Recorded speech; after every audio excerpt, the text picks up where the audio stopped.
Canada's Revenue Agency paid millions in bogus refunds as tens of thousands of tax accounts were hacked. A report reveals the riskiest connected medical devices, and a new report from Trustwave details critical cybersecurity challenges retailers are facing in what they're calling the e-commerce boom. This is Cybersecurity Today. I'm your host, Jim Love.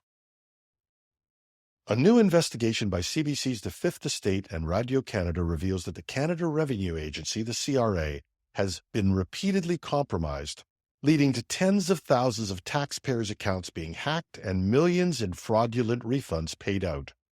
Between March 2020 and December 2023, over 62,000 Canadian tax accounts were compromised, with the CRA admitting to vastly underreporting these breaches to Parliament.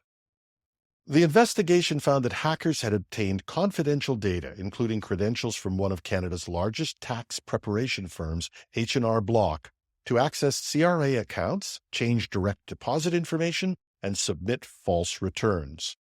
In one instance, scammers used these credentials to make unauthorized changes to hundreds of tax accounts, filing fraudulent tax returns and pocketing more than $6 million in bogus refunds.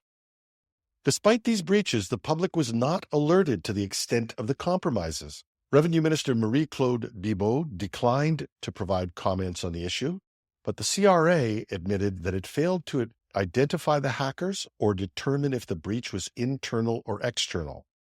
H&R Block, however, denies any wrongdoing and states that its systems have not been compromised. The Fifth Estate and Radio Canada's investigation also revealed that the CRA is overwhelmed by the scale of cyber threats, with a lack of adequate detection and prevention measures allowing scammers to thrive. The CRA has faced over 31,468 material privacy breaches, affecting 62,000 individual taxpayers over the past 3 years, a figure that is much higher than what was previously reported to Parliament. Tax experts like André Leroux have called for a parliamentary inquiry to assess the magnitude of these privacy breaches and to hold the CRA accountable for the millions of taxpayer dollars paid out in fraudulent refunds. Leroux criticized the CRA for failing to lock the door and prevent these breaches from occurring in the first place. The CRA has a policy referred to internally as pay and chase, in which refunds are issued quickly and discrepancies are addressed later. The approach may please taxpayers, but it's left the agency vulnerable to fraudsters who exploit the system to receive refunds using compromised credentials. Sources revealed that the CRA officials initially became aware of the breach after seeing postings on the dark web selling illegally obtained H&R Block data. In response to the increase in cyber threats, the CRA claims it's working on improving its processes to quickly mitigate threats to taxpayer information. However, the lack of transparency in reporting and the substantial volume of fraudulent refunds paid out raises questions about the agency's readiness to protect Canadians' sensitive information. Forescout Technologies of Adair Labs has released a new report titled Unveiling the Persistent Risk of Connected Medical Devices, revealing critical vulnerabilities in healthcare settings that could expose patient data, disrupt operations, and pose risks to patient safety. Analyzing over 2 million devices across 45 healthcare delivery organizations, the report identifies 162 vulnerabilities affecting Internet of Medical Things devices, making connected healthcare systems a prime target for cybercriminals. The report highlights digital imaging and communications in medicine, or DICOM workstations, picture archiving and communication systems, PACS, pump controllers, and medical information systems as the most at-risk devices. DICOM workstations and PACS with 32% critical unpatched vulnerabilities are particularly vulnerable, potentially leading to data breaches, remote denial of service, or even remote code execution. Cybercriminals are increasingly targeting DICOM servers, often exploiting unencrypted communications to steal or tamper with medical images. From May 2023 to May 2024, Forescout observed 1.6 million attacks on these servers, averaging one attack every 20 seconds. These attacks are often automated, seeking to exploit standard services like HTTP to gain unauthorized access to sensitive data. Half of the top 10 vulnerabilities are found in Windows systems, many of which can be exploited for remote code execution. Despite 52% of IOMT devices running on Windows, only 10% are actively running anti-malware protection, largely due to certification restrictions on embedded devices. This makes network security critical. Many medical devices in use today are over 10 years old, making it challenging to patch or update them. Barry Maines, Forescout CEO, pointed out that these devices can't be secured like modern systems and are thus attractive targets for cyber criminals aiming to exploit these outdated technologies for ransom or data theft.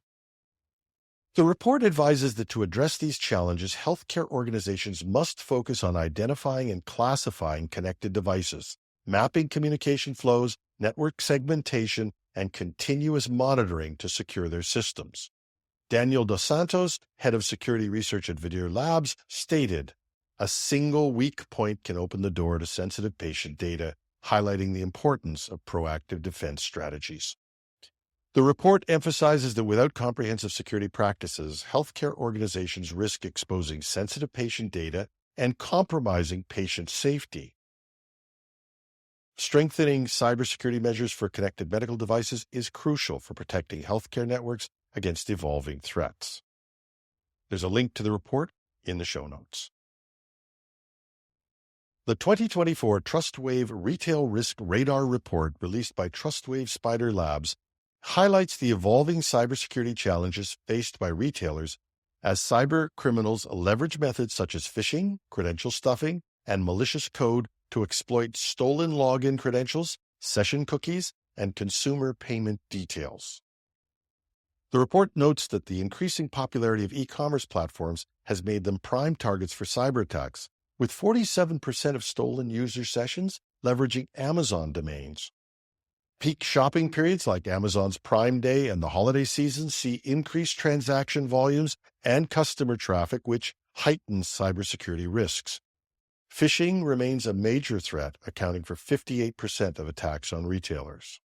And many retailers rely on third-party vendors, introducing additional vulnerabilities.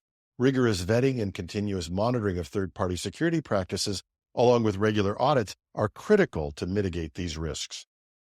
Retailers also face both cyber and physical threats, requiring an integrated approach, aligning physical access controls with cybersecurity measures.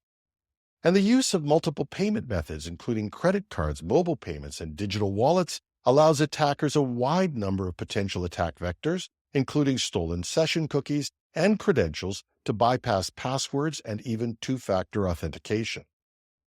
Ransomware remains a significant threat, with 15% of ransomware incidents linked to Play and Lockbit groups, and 62% of incidents occurring in the U.S. Fraud schemes are also on the rise, with 38% of retailers reporting financial losses from fraud last year.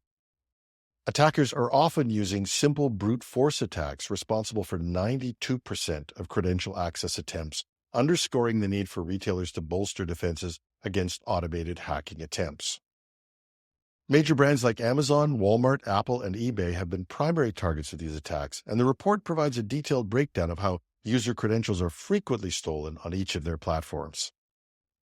As would be expected, the report underscores the importance of proactive security measures to stay ahead of evolving threats and safeguard the retail industry's digital transformation. But the report also contains much more information specific to the retail sector, including a section on attack techniques by stage, as well as some summaries of the big retail attacks in the past year. There's a link to the full report in the show notes. And that's our show for today. You can find links to reports and other details in our show notes at technewsday.com. We welcome your comments, tips, and even the occasional bit of constructive criticism at editorial@technewsday.ca. I'm your host, Jim Love. Thanks for listening.